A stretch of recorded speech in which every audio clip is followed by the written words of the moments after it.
Waalaikumsalam warahmatullahi. Waalaikumsalam warahmatullahi wabarakatuh. Baik Bapak Ibu, untuk melanjutkan materi pada malam hari ini, kita angkat bersama-sama menikah dari 3 narasumber, nanti akan bergantian tentang di sini yang kita angkat adalah budaya positif. Mungkin untuk materi yang pertama akan saya sampaikan, nanti berikutnya Budian, kemudian Pak Zen. Untuk sedikit aturan mungkin di diskusi pada malam hari ini, pada sesi pertama nanti dari ketiga narasumber akan menyampaikan materi secara keseluruhan bergantian. Kemudian untuk sesi berikutnya nanti akan ada tanya jawab dan diskusi tentang materi yang saya sampaikan. Jadi kami mohon ketika pemateri menyampaikan materi bisa mencatat hal yang akan berikutnya ketika ada sesi diskusi atau tanya jawab nanti akan kita bahas bersama-sama. Kemudian untuk sesi yang terakhir nanti ada refleksi dan catatan untuk kegiatan kumpul pada malam hari ini. Kita awali dengan materi pada yang pertama, yaitu tentang budaya positif. Mungkin Bapak Ibu juga sudah, para senior sudah pernah mendengar atau istilahnya memahami tentang budaya positif. Apa yang dimaksud dengan budaya positif? Dan pertanyaan yang ini, yang kedua ini yang mungkin agak menyentil tanda kutip kita semua, termasuk saya sendiri. Apakah budaya positif ini sudah diterapkan di sekolah kita, di SMK Negeri 1 Grogol? Saya yakin sudah, dan mungkin saya sendiri memahaminya, saya sudah melakukan, tapi saya juga tidak sadar sudah melaksanakan budaya positif di SMK Negeri 1 Grogol. Nah, malah pada malam hari ini kita belajar bersama tentang apa itu dari budaya positif. Berikutnya, Dian. Nah, sedikit pengertian dari kami narasumber, angkat bahwa slide bisa diperbesar, Dian.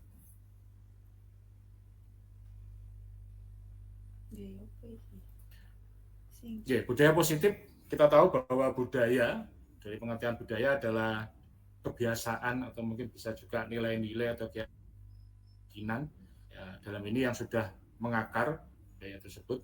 Kemudian kita anggap positif, berarti artinya bahwa budaya yang berefek kepada siswa di sini, kepada murid, tentu saja positif. Hal ini akan dilakukan, murid dapat berkembang menjadi pribadi yang kritis, penuh hormat, dan bertanggung jawab. Itu secara umum. Artinya kita sudah melaksanakan Bapak Ibu sebenarnya budaya-budaya ada di SMK Grogol itu apa saja, seperti misalkan ketika datang, kemudian Bapak Ibu guru yang piket atau mungkin staf bersalaman dengan anak-anak, ya itu kan menumbuhkan penuh hormat, kemudian dengan siswa jadi akrab dan sebagainya. Nah, itu mungkin hal-hal yang sudah kita pernah lakukan gitu. Kemudian ketika berdiskusi di kelas, tentu saja kita menghadapi siswa yang seumuran SMK, tentu saja mereka punya pemikiran yang kritis, yang bisa kita ajak untuk berdiskusi semacam itu. Berikutnya, kemudian. Nah, tujuan dari budaya positif ini, kebiasaan-kebiasaan yang positif ini nanti, tentu saja arahnya nanti salah satunya dengan karakter, Bapak Ibu. Dengan membangun kebiasaan yang positif, kemudian yang baik, ketika bertemu dengan Bapak Ibu guru yang saling sapa, kemudian ada penuh hormat, tentu saja akan menumbuhkan karakter di anak.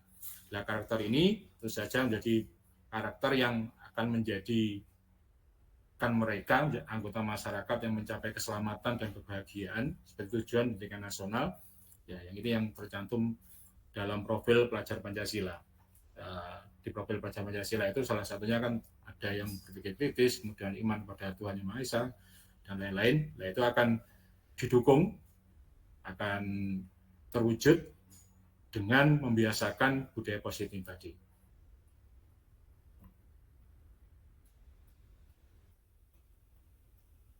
Nah, budaya positif atau ekosistem positif itu kita ibaratkan gini Bapak Ibu, bahwa kita dianggap kita sebagai petani, jadi guru itu sebagai petani, ketika akan menanam tanamannya, dalam hal ini guru tentu saja akan menanam tanda kutip siswanya, semacam itu. Nah, ketika menanam padi, tentu saja tidak hanya sekedar menanam saja, bagaimana agar bisa panen dengan hasil yang terbaik, itu dengan hasil yang maksimal. Tentu saja beberapa kondisi harus diperhatikan, antara lain misalkan kayak kondisi tanah, kemudian pemeliharaannya bagaimana, terus memberikan pupuk, air, dan membasmi ulat. Nah, diibaratkan itu oleh Gajah Dewantara bahwa sama saja ketika kita sebagai guru dalam hal ini mengajar kepada siswanya atau mendidik pada siswanya, kita itu seperti menanam padi. Bagaimana bahwa siswa ini bisa mencapai karakter yang kita maksudkan di awal tadi, itu saja dengan menciptakan lingkungan yang kondusif. Kemudian membasmi ulat-ulat atau jamur yang mengganggu, kita ibaratkan bagaimana kita membasmi efek-efek negatif ya, yang mungkin saja akan dialami oleh siswa kita selama pendidikan itu, bagaimana cara kita agar efek-efek negatif itu bisa kita basmi. Di antaranya misalkan ambil contoh aja, misalkan kayak gadget atau HP atau medsos.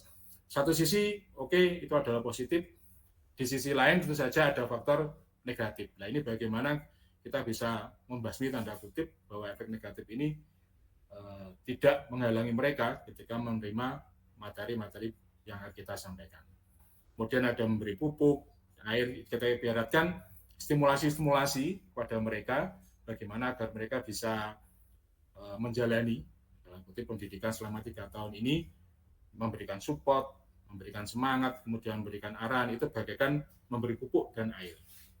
Nah, ketika memperbaiki kondisi tanah, kita ibaratkan padi tumbuhnya di tanah, berarti siswa tanda kutip tumbuhnya di lingkungan sekolah.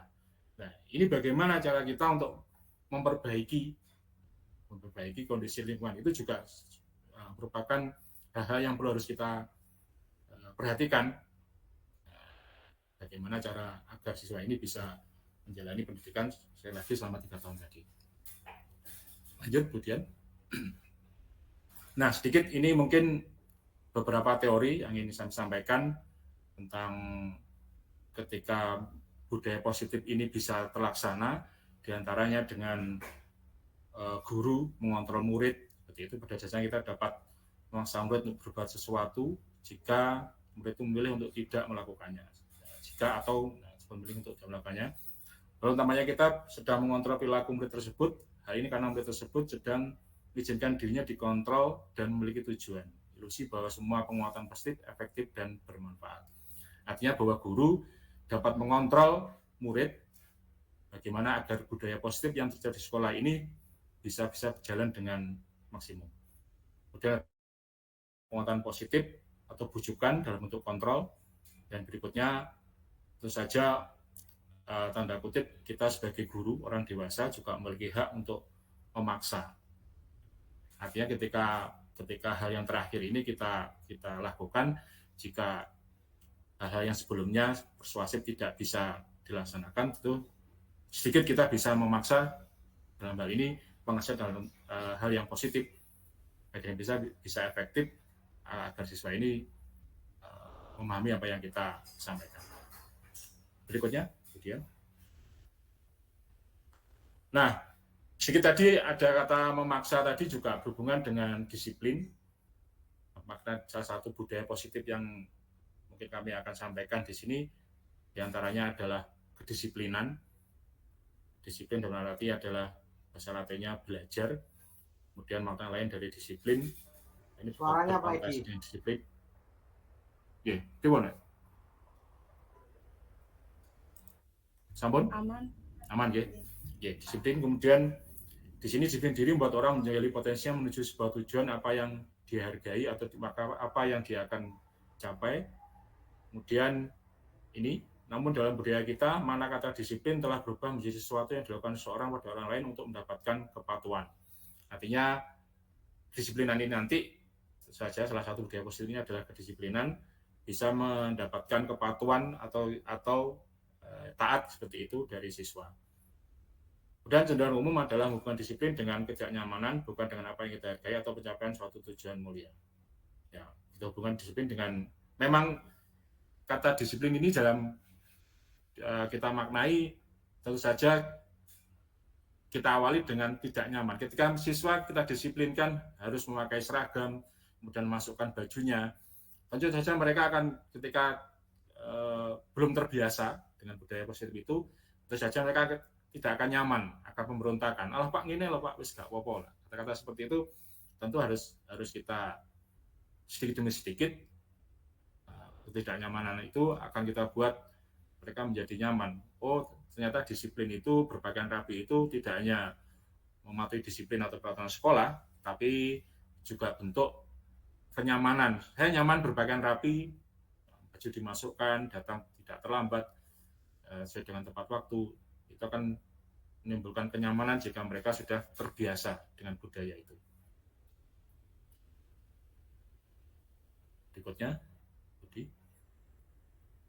Nah, sedikit ini motivasi dari perilaku manusia dan ini bisa untuk pemahaman kita tentang budaya positif ini. Untuk menghindari ketidaknyamanan, apa yang terjadi apa yang akan terjadi apabila saya tidak melakukannya. Nah, sedikit motivasi kepada siswa kita, bagaimana biar mereka nyaman dengan kedisiplinan tadi, itu saja dengan pertanyaan seperti ini. Apa yang terjadi bila saya tidak melakukannya? Misalkan, ketika disiplin harus tepat waktu, masuk sesuai dengan jadwal. Apa yang terjadi jika saya tidak melakukannya? Apa yang terjadi jika saya terlambat? Pertama, jelas nanti ketika masuk kelas akan mengganggu pelajaran yang sudah berjalan. Seperti itu. Di sisi yang lain, tentu saja akan muncul persepsi, wah anak ini ketika saya terlambat dan lain-lain, pasti akan mengganggu yang lain, kemudian pasti akan melanggar peraturan sekolah atau kesepakatan yang sudah kita buat.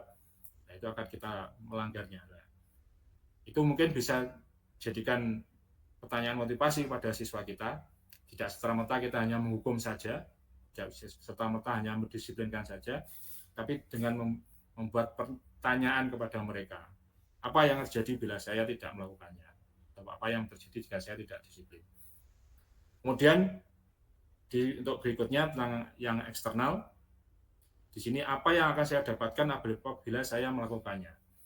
Nah, pertanyaan ini juga mungkin disampaikan pada mereka, apa atau yang akan murid dapatkan jika disiplin tepat waktu? Pertanyaan itu akan menggugah mereka, akan menjawab. Tentu saja mungkin ada yang menjawab kalau positif, misalkan ketika saya disiplin, tentu saja ketika SMK nanti sudah lulus, kemudian bekerja, disiplinan itu juga sangat penting ketika di dunia usaha dan dunia kerja.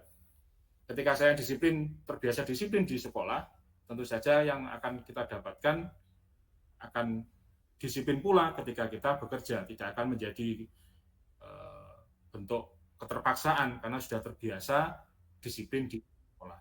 Itu hal kecil Bapak Ibu, ketika hanya memotret datang tepat waktu seperti itu. Salah satu budaya positifnya seperti itu. Nah, ini bisa memotivasi pada mereka apa yang akan murid dapatkan jika murid melakukan disiplin. Kemudian untuk berikutnya, motivasi internal, tujuan dari disiplin positif ini tadi, untuk menghargai diri sendiri menjadi insan sesuai dengan harapan kita. Saya akan menjadi orang seperti apa apabila saya melakukannya. Itu juga perlu kita tanamkan pada murid kita. Ya, kalau kamu, murid menjadi disiplin, akan menjadi orang seperti apa jika kamu disiplin. Itu satu saja. Nah, tentu saja kita beri gambaran ketika kita menjadi siswa yang disiplin, tentu saja tepat waktu, kemudian pasti akan berkomitmen ketika kita sudah disiplin, tepat waktu, nanti ketika misalkan sudah lulus, ketika sekali lagi dunia kerja, ada kesepakatan bertemu dengan mitra kerja dan lain-lain, tentu akan menjadi orang yang disiplin, datang sesuai dengan waktunya. Kemudian tentu saja akan positif berkomitmen.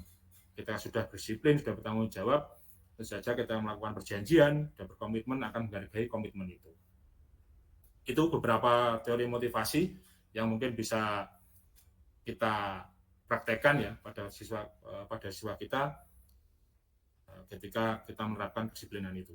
Jadi sekali lagi bukan sekedar kita, ini juga mengingatkan pada diri saya sendiri, Bu, Bapak Ibu. Saya di tim ketertiban pasti akan bersinggungan dengan mereka-mereka. Mudah-mudahan juga bisa merubah tanda kutip saya sendiri dan Bapak Ibu ketika menghadapi siswa yang melakukan pelanggaran seperti itu. Nah, perlahan dengan budaya positif ini kita ajak diskusi, kita ajak bicara tentang disiplin ini tadi. Jadi tidak hanya sekedar menghukum pusat, hanya menghukum berlari, tapi kita ajak dialog. Mereka kan semua juga sudah dewasa, ya. Siswa SMK itu kan sudah dewasa dan mereka pasti bisa untuk diajak diskusi seperti itu. Berikutnya, kemudian.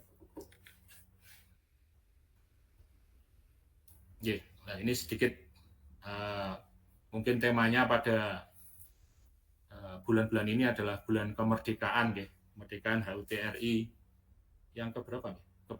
Ke-79, ya. Sudah 79. Secuil ini dari Bapak Pendidikan kita, KHD, Desa Dewantara.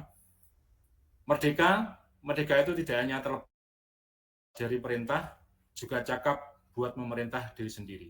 Ya, mungkin ini sedikit cuplikan kata yang kita renungkan bersama. Saya juga merenungkan ini dan kita semua untuk merenungkan bahwa kemerdekaan itu bukan hanya sekedar terlepas dari perintah, tapi juga bagaimana kita bisa memerintah diri sendiri, itu juga suatu bentuk kemerdekaan. Atau Bapak Ibu. Yeah.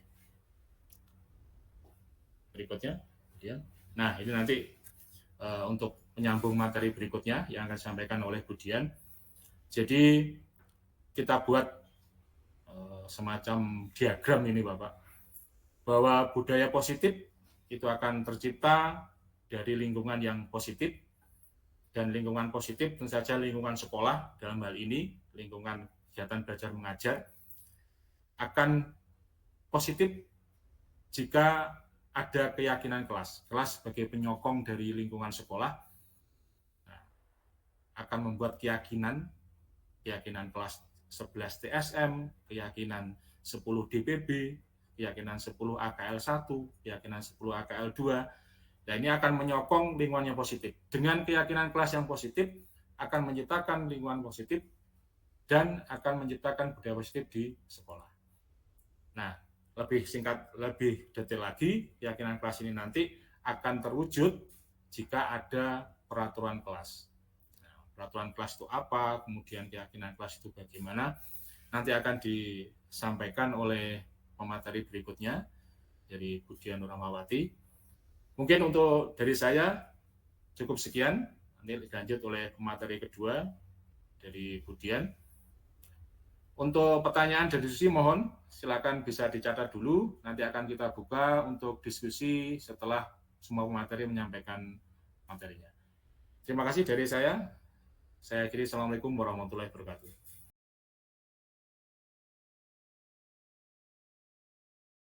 Terima kasih Pak Zen, sangat luar biasa penyampaian materi dari Pak Zen tadi tentang segitiga restitusi yang diawali dengan visi SMK Grogol. Itu Bapak Ibu adalah visi dari pribadi Pak Zen, karena sekolah sudah punya visi sendiri.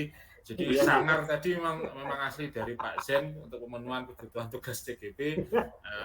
Sangarnya ini ditunjukkan ada semat Pak Zen, semat dan lain-lain tadi. Menarik sekali Bapak Ibu. Pasti sudah tidak tahan lagi untuk menyampaikan unek-uneknya di sesi berikutnya, yaitu diskusi. Di sini ada senior kita Pak Fairul Sikin angkatan 10 yang sudah resign duluan. Kita buka saja, monggo Budian mungkin sambil di notulen pertanyaan. Pengarangnya Pak.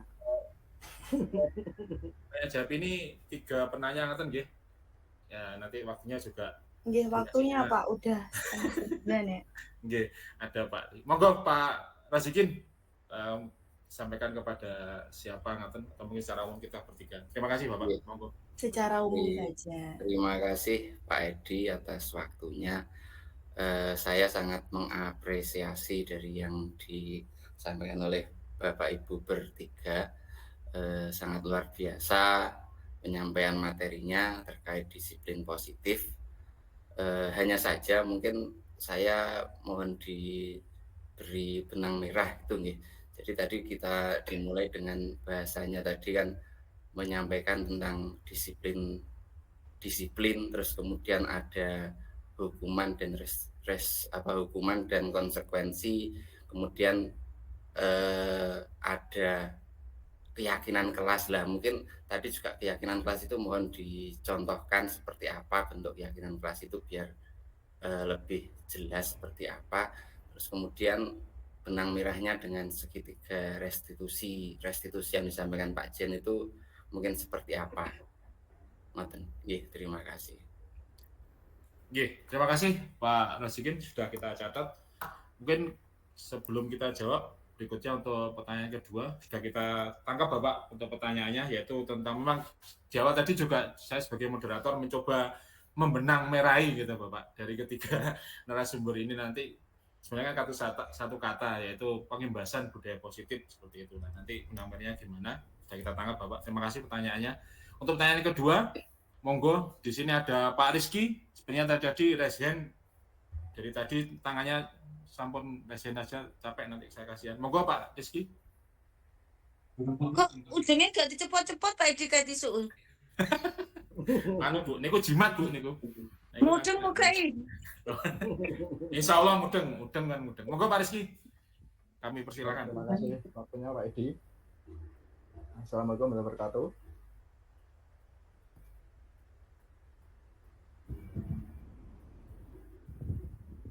Waalaikumsalam warahmatullahi wabarakatuh. Waalaikumsalam warahmatullahi wabarakatuh. Oke, terima kasih atas Waalaikumsalam warahmatullahi wabarakatuh.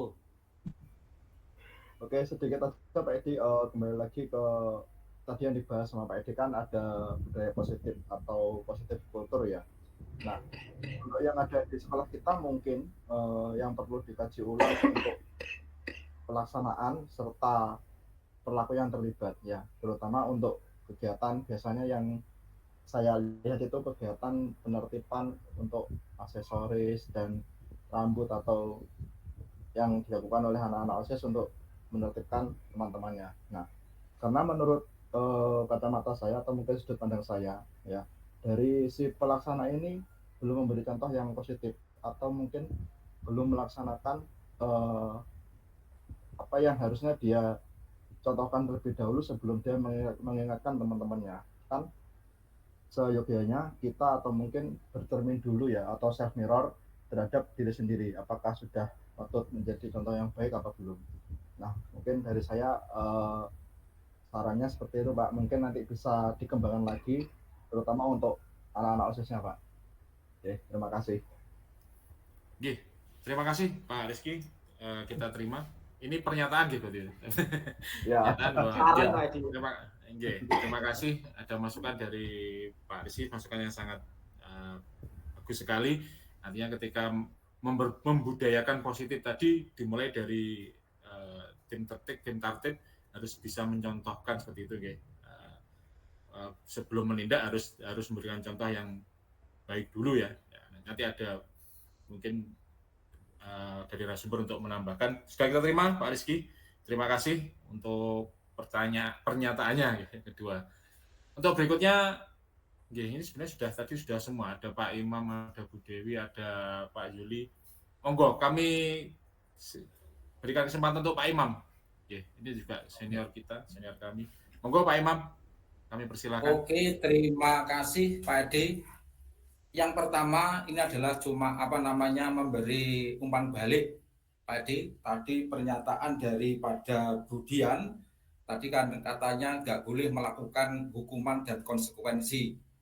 Maksudnya bukan begitu, yang tidak boleh itu adalah melakukan hukuman. Kalau konsekuensi itu adalah suatu akibat gitu ya, suatu akibat yang harus dilakukan karena sudah dia itu menyimpang dari keyakinan yang sudah disepakati. Berarti kalau konsekuensi itu tidak apa-apa, kalau hukuman itu adalah yang dilarang. Karena kalau kita diberi survei apakah guru melakukan hukuman, berarti jawabnya ada sekarang tidak. Di Sulinjar pun nanti kalau jawab melakukan hukuman, berarti jawabnya tidak. Kalau Pak Jen nanti dijawab sering melakukan, nanti jawabnya nilainya pasti nanti adalah kecil. Berikutnya ini nanti saya tertarik sekali dengan dari Pak Jen tentang restitusi Pak Jen. Nah, restitusi Tadi Pak Jen mendemonstrasikan ya kegiatan restitusi kepada anak yang melanggar tadi. Sekarang apa baiknya, apa manfaatnya kalau seperti tindakan Pak Jen tadi melakukan kegiatan restitusi kepada anak yang melanggar. Tadi melanggar pasti melanggar keyakinan kelas. Kemudian berikutnya, kalau saya menjadi Pak Jen, ini saya menjadi Pak Jen, seperti tadi Pak Jen kan luar biasa, sabar, mengungkapkan dengan bahasa yang indah, sehingga anak tadi dengan satu kalimat langsung dia itu takluk. Nah, kiat-kiat apa supaya nanti kalau saya menjadi Pak Jen menghadapi anak yang melanggar atau bukan melanggar, yang menyimpang dari keyakinan yang telah dibuat, supaya nanti saya itu bisa menyampaikan seperti tadi Pak Jen. Jadi dengan satu kalimat, satu kata sakti, dua kata sakti, nanti dia langsung takluk, bisa nanti baik gitu. Karena kalau nanti seperti Pak Jen, berarti kalau ada anak satu cah grogol itu nanti terlambat, wah direstitusi selesai ya toh. Berarti nanti kalau ada 500 anak Pak, nanti melanggar 500 hari nanti selesai Pak, berarti bagus semua akhlaknya. Kira-kira kiat-kiat apa atau keterampilan apa yang harus dikuasai ya seorang guru SMK 1 Grogol supaya nanti bisa menerapkan restitusi yang seperti Pak Jen terapkan tadi. Terima kasih Pak Jen. Oke, terima kasih Pak Imam Ansari, CGP Angkatan, saya sebutkan Bapak. 7 atau 2G. Terima kasih Bapak Senior. Kita terima 3 pertanyaan dan umpan balik dari 3 Bapak Ibu guru. Mungkin di sini nanti langsung kita mulai di terakhir Pak Jen, dari Pak Imam tadi Pak Jen. Mungkin terima kasih. Praktek restitusi yang sudah disampaikan Pak Jen nanti kiat-kiat apa yang biar menambah keyakinan dari Pak Imam dan Bapak Ibu guru yang lain. Kata jimatnya Pak Jen, langsung takut. Terima kasih Pak Ngasari. Monggo. Ya. Terima kasih Pak Ngasari. Saya itu teringat dengan kata-kata dari seorang pendidik, yaitu engar seing tulodo. Jadi kita memberi tauladan, insya Allah siswa itu sudah isungkan Pak. Contoh saya itu yang di kelas TK TSM itu saya alhamdulillah tepat waktu. Jadi saya belum saya datang itu anak-anak sudah lari. Kenapa? Tak tanya. Kenapa tok guru ini terlambat? Lah guru ini sering carry Pak. Jadi kita memberi contoh dulu Pak. Pak Ngasri, insya Allah kalau kita beri contoh, murid itu tidak usah kita beritahu, tidak usah kita suruh, mereka akan malu sendiri dan mengikuti kita. Mari tulodo itu Pak Kasari. Jadi kita memberi tauladan dulu lah, suri tauladan, insya Allah siswa itu nggak usah kita beritahu, mereka akan lari terbirit-birit kita datang itu. Kenapa? Kebiasaan. Ada saya ketemu siswa contoh di Kaleran, saya ke warung. Ngapa tadi gini? Alah Pak gurune wis kene carry kok nyapa to kok bingung-bingung Pak. Jadi anak itu sudah paham. Jadi intinya Pak Ngasari kita memberi suri tauladan, insya Allah siswa akan mengikuti gitu. Terima kasih Pak Ngasari. Nggih. Ngaten nggih. Pak Imam, mungkin ya sedikit menambahkan atau apa sebenarnya video yang dalam video tadi adalah salah satu tugas dari kami di CGP untuk memotret restitusi yang akan kita berikan. Ya tentu saja tanda kutip karena itu tugas, tentu saja idealisme yang kita sampaikan dari idealisme tanda kutip juga skenario Bapak terus terang seperti itu. Tantangan kita semua ketika melaksanakan restitusi ini akan bisa berhasil seperti itu Bapak. Terima kasih masukannya untuk Pak Imam. Mungkin ada umpan balik berikutnya dari Pak Imam atau mungkin cukup? Oke, terima kasih Pak Ade. Restitusi itu memang mudah diucapkan Pak, mudah diucapkan, betul, susah diterapkan. Ini kemarin saya sudah menemui di kelas 11 APHP 1 itu sudah kemarin saya itu ya. Itu betul itu sudah menemui itu. Kemarin itu ya pada waktu saya ngajar itu betul tadi itu kalau saya dulu nggak ikut CGP langsung saya pukul tak pukul Pak ya. Tapi karena saya sudah lulus CGP lah, mengendalikan diri lah. Betul gitu ya. Saya itu terus terang saya ngajar sekarang itu dengan enjoy. Saya tanya apa sih enjoy, tapi ternyata ada anak yang lama gitu ya. Nah itu pada waktu lama itu hadis itu sudah muncul itu nafsu sudah muncul Pak. Tapi saya itu karena itu saya sadar wah CGP ngamuk ora pantes gitu Pak. Maka nanti Pak kalau sebetulnya ya kalau sudah lulus CGP itu ibaratnya singa hilang siungnya Pak. Kalau nanti CGP kok tetap galak berarti gak lulus CGP-nya Pak ya. Tidak menerapkan deh Pak. Iya gak menerapkan. Karena apa? Karena intinya itu kan apa namanya itu untuk tujuan pendidikan menurut KHD itu kan menuntut kodrat anak ya untuk mencapai kebahagiaan, itu kebahagiaan, keselamatan dan kebahagiaan. Kebahagiaan ya itu betul makanya. Ya itu Pak Jen. Makanya saya tadi mudah diucapkan, susah dilaksanakan karena manusia Pak. Kalau manusia. Oke, terima kasih Pak Edi. Terima kasih Pak Imam. Terus terang juga saya menambahkan sedikit setelah ikut CGP saya juga taring saya kok jadi tumpul. Seharusnya tidak tumpul Pak, tapi kita melakukan cara lain. Kita itu bisa seperti manajemen. Sekarang jadi lebih banyak senyum Bapak, terutama malah ke murid-murid AKL di BPP yang lebih senyum. Modus. Terima kasih Pak Imam. Untuk berikutnya mungkin Budian menjawab dari senior kita juga Pak Rosikin benang merah tadi. Nonton Budian. Benang merah. Saya juga benang merah benang hitam. Merangkai yang kita sampaikan bertiga nanti juga benang merahnya biar Bapak Ibu guru lebih. Terima kasih Budian monggo. Maaf untuk Pak Imam dan terima kasih sudah diingatkan. Memang konsekuensi itu memang ada, tapi saya salah tadi Pak, hukuman tidak harus tapi konsekuensi ya memang setiap orang itu punya konsekuensi masing-masing jika melakukan kesalahan, seperti itu.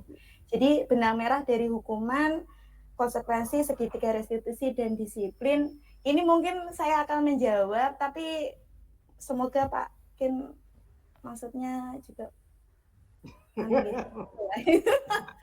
jadi kalau tidak mengintimidasi, saya hanya tanya ini.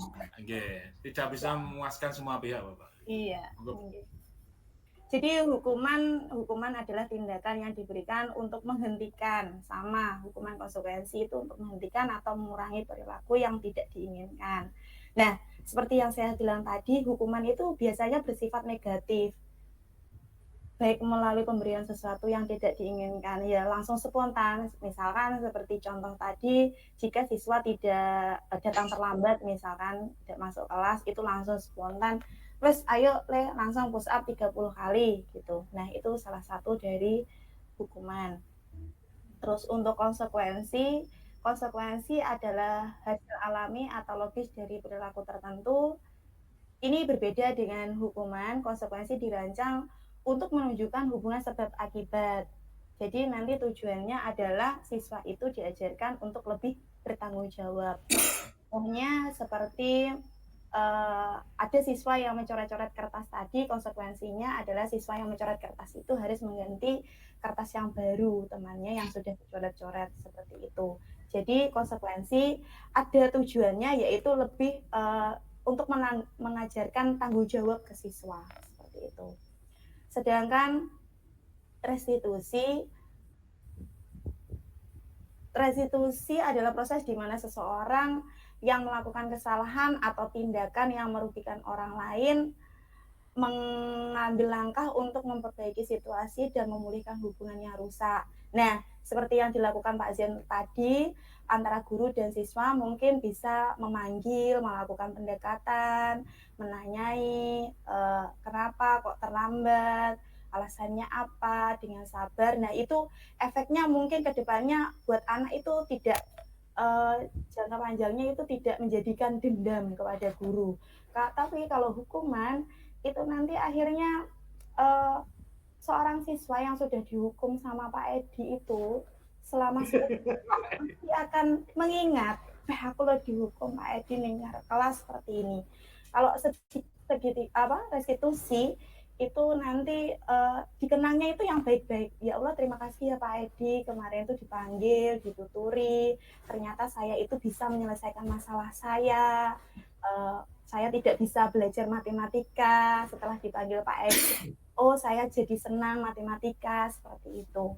Jadi melakukan pendekatan dengan sabar, ditanyai alasannya apa, dan dicarikan siswa itu juga disuruh mencari solusi sendiri. Jadi bukan dicarikan oleh gurunya, tapi siswa juga terus langkah selanjutnya apa gitu. Ditanyain lagi. Terus kalau kamu sudah melakukan itu, jadi keyakinan kelas apa yang sudah kamu langgar. Jadi dijelaskan lagi di dalam segitiga restitusi itu. Terus keterkaitannya mungkin seperti yang saya bilang tadi, hukuman kita kalau melakukan kesalahan, kalau tidak dengan dihukum atau imbalan itu melakukan kedisiplinan itu lebih dari hati, ya, sesuai dalam menyadari dari hati, oh saya itu kalau pakai helm berangkat ke sekolah nanti akan keselamatan saya itu akan terjamin. Nanti kalau saya terjadi apa-apa namanya musibah kan kita tidak bisa merencanakan juga, tapi kita bisa menekan jika kita mendapatkan musibah itu mengurangi biar kalau seandainya terjadi musibah kecelakaan itu juga nemen-nemen karena sudah safety memakai helm itu tadi. Seperti itu jawaban saya. Jadi disiplin akan secara sendirinya dilakukan oleh anak tersebut. Oke. Terima kasih Bu Dian. Mungkin dari Pak Rosikin ingin menanggapi ulang. Ditambahi mawon Pak. Oke. Sedikit benang merah apa yang saya sampaikan masih memang kayaknya ngejelong ngeten nggih Pak Kin nggih. Nah, mungkin betul. Artinya dari yang disampaikan Bu Dian tadi memang bahwa penumbuhan disiplin positif itu berawal dari motivasi, motivasi tadi yang dimunculkan intrinsik tadi nggih. Terus kemudian untuk penyelesaian sebuah bahasanya kasus itu dilaksanakan tidak dengan menghukum tapi dengan memunculkan solusi yang itu dari siswanya sendiri nggih. Terus mungkin bisa dicontohkan kan ini teman-teman kan saya sendiri kan juga belum terlalu contohkan tentang tadi bolak-balik disebut keyakinan kelas. Nah, itu loh. Itu contohnya kok belum disampaikan oleh Pak Jen tadi. Kayak Pak Jen kok belum memunculkan contoh keyakinan kelas seperti apa sih? Kok yakin ngono? Kira-kira gitu apa gimana Pak Jen? Nggih, terima kasih. Terima kasih. Pak Jen, monggo. Materinya Bu Dian ini. Oh iya wes.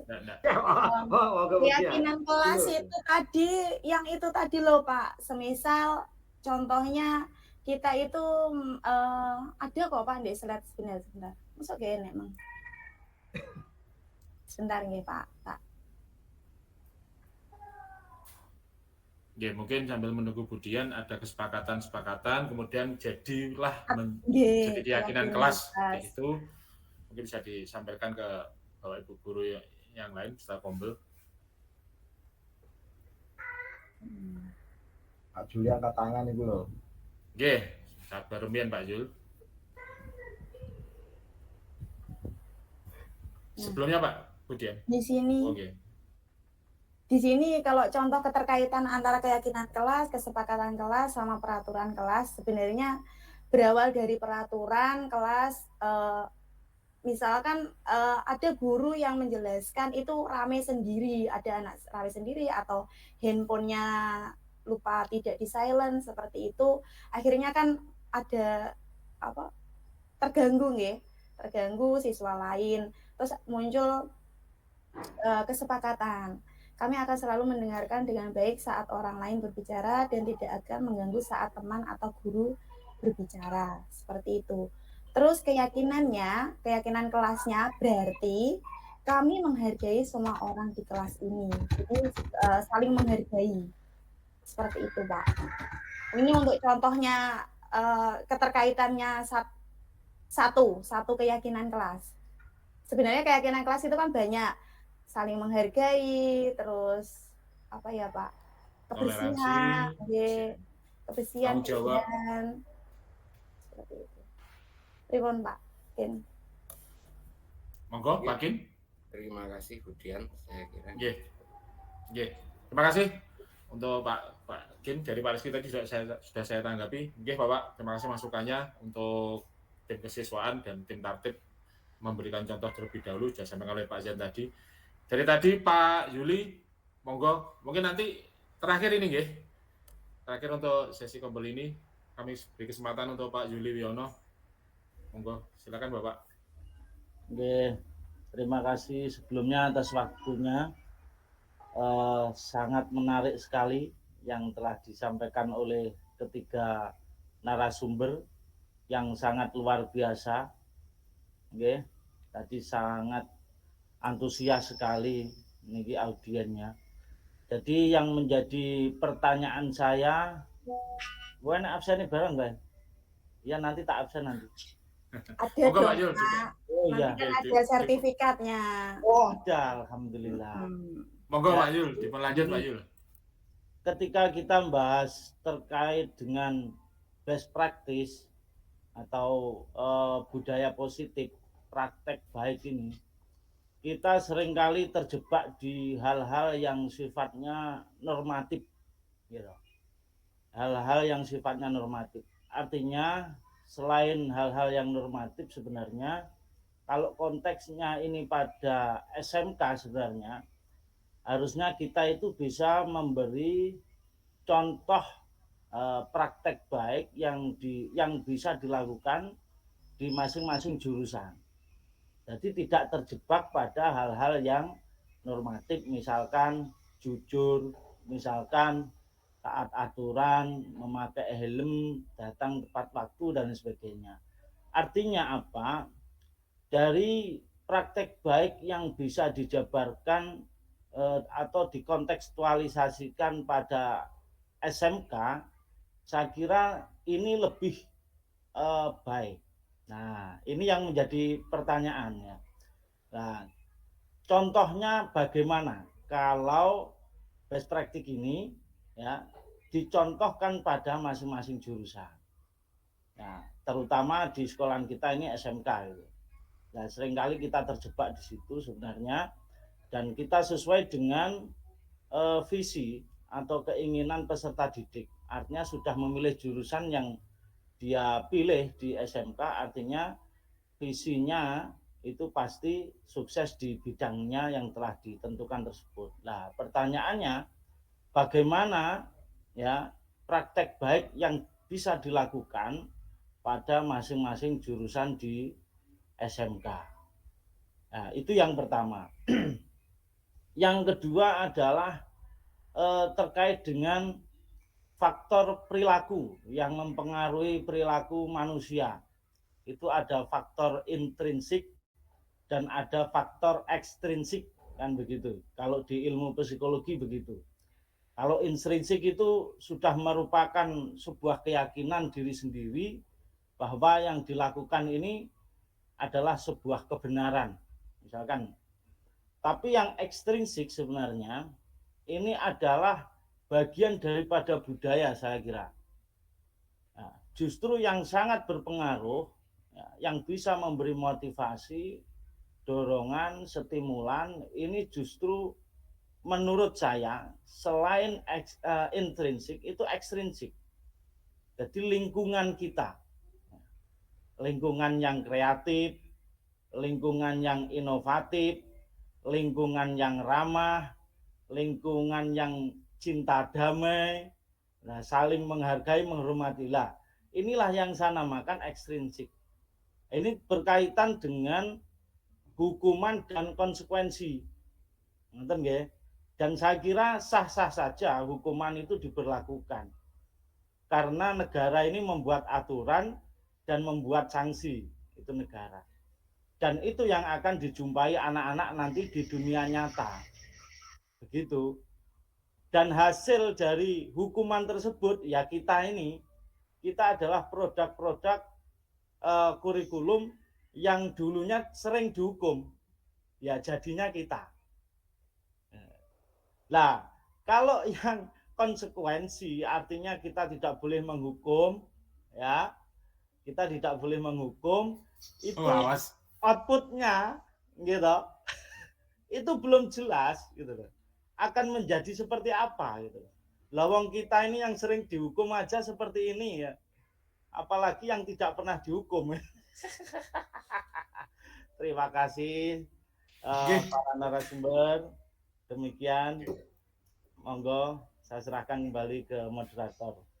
Oke, terima kasih Pak Juli untuk masukannya yang sangat beragam sekali, sangat bagus sekali tentang yang saya catat di sini ada bagaimana wujud budaya positif di lingkungan jurusan ya Pak, jurusan masing-masing seperti itu.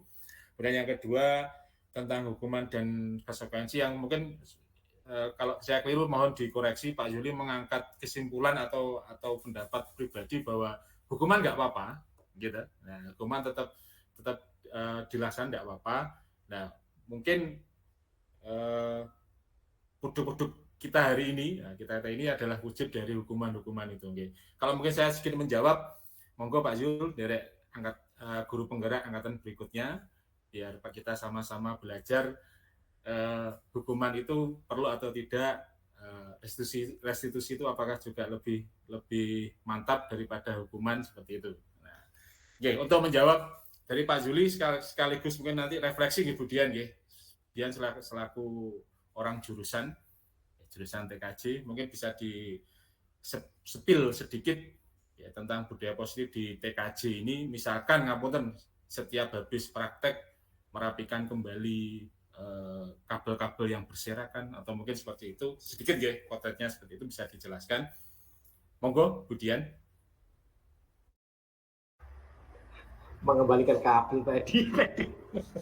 Jadi memang di lab itu ada Pak aturan-aturan yang sudah dibuat, tata tertib yang ada di lab itu apa, setelah kita praktikum itu harusnya bagaimana, di saat praktikum harusnya bagaimana, dan sebelum praktikum itu juga harusnya bagaimana. Tapi memang kembali lagi memang butuh kerjasama, konsekuensi istiqomah dari guru dan siswanya. Jangan hanya sesekali, memang harus selalu diingatkan.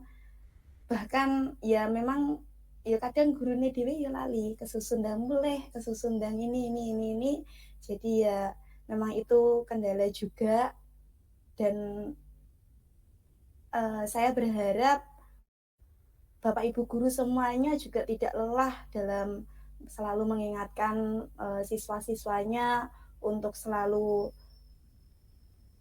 baik atau mengikuti pembelajaran di kelas itu sesuai dengan apa yang sudah disepakati.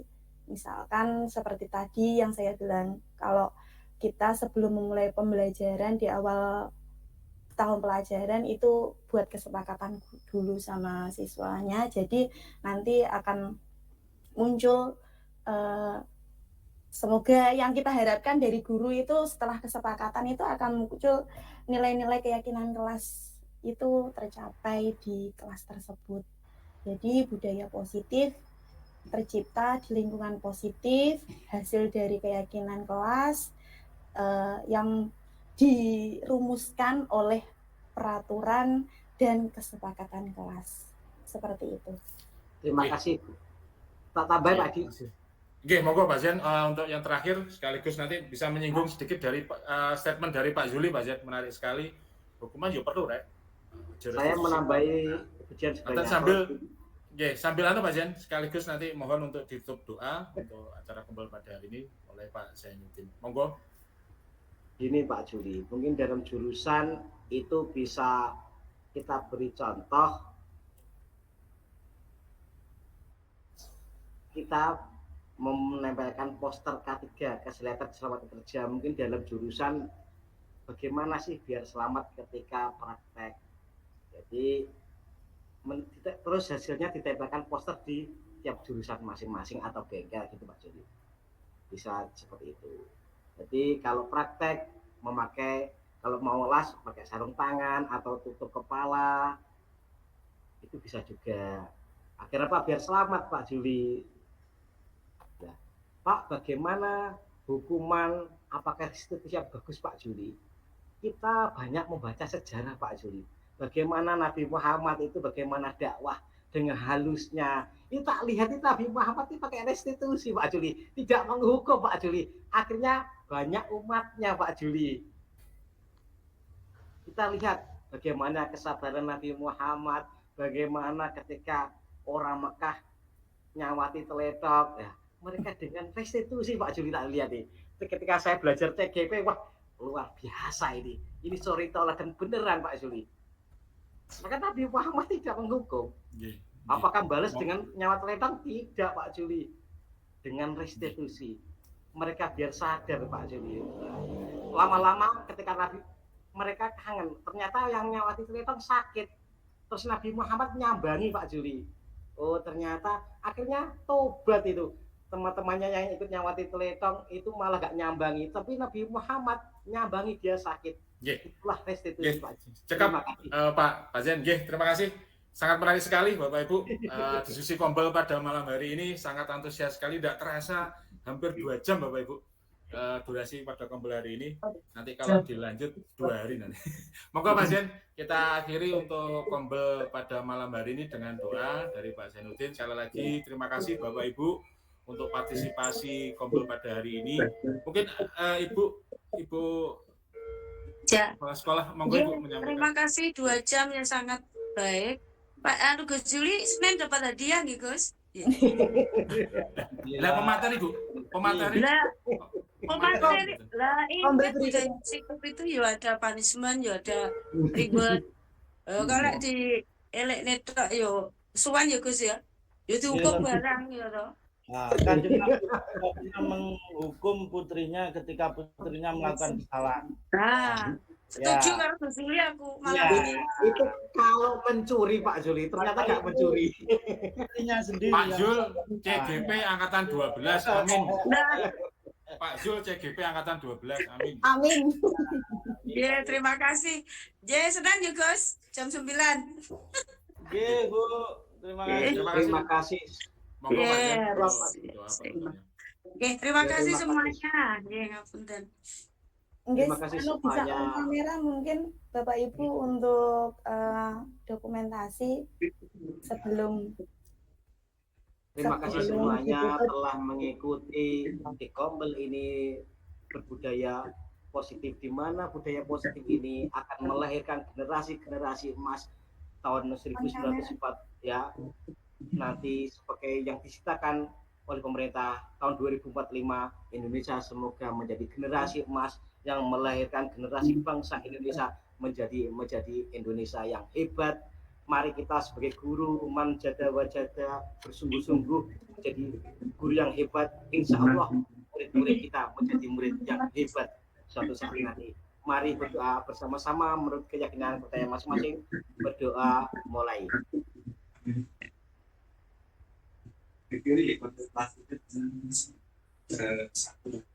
Selesai. Terima kasih. Saya kembalikan Pak Edi. Semoga kita berjumpa lagi di setelah besok Senin. Terima kasih Pak Zen. On kamera semua, sampun Budian untuk dokumentasinya. Sampun nggih. Monggo Budian.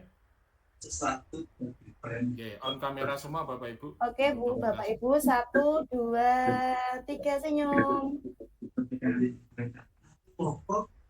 Dan 3 ya, 1, 2, 3.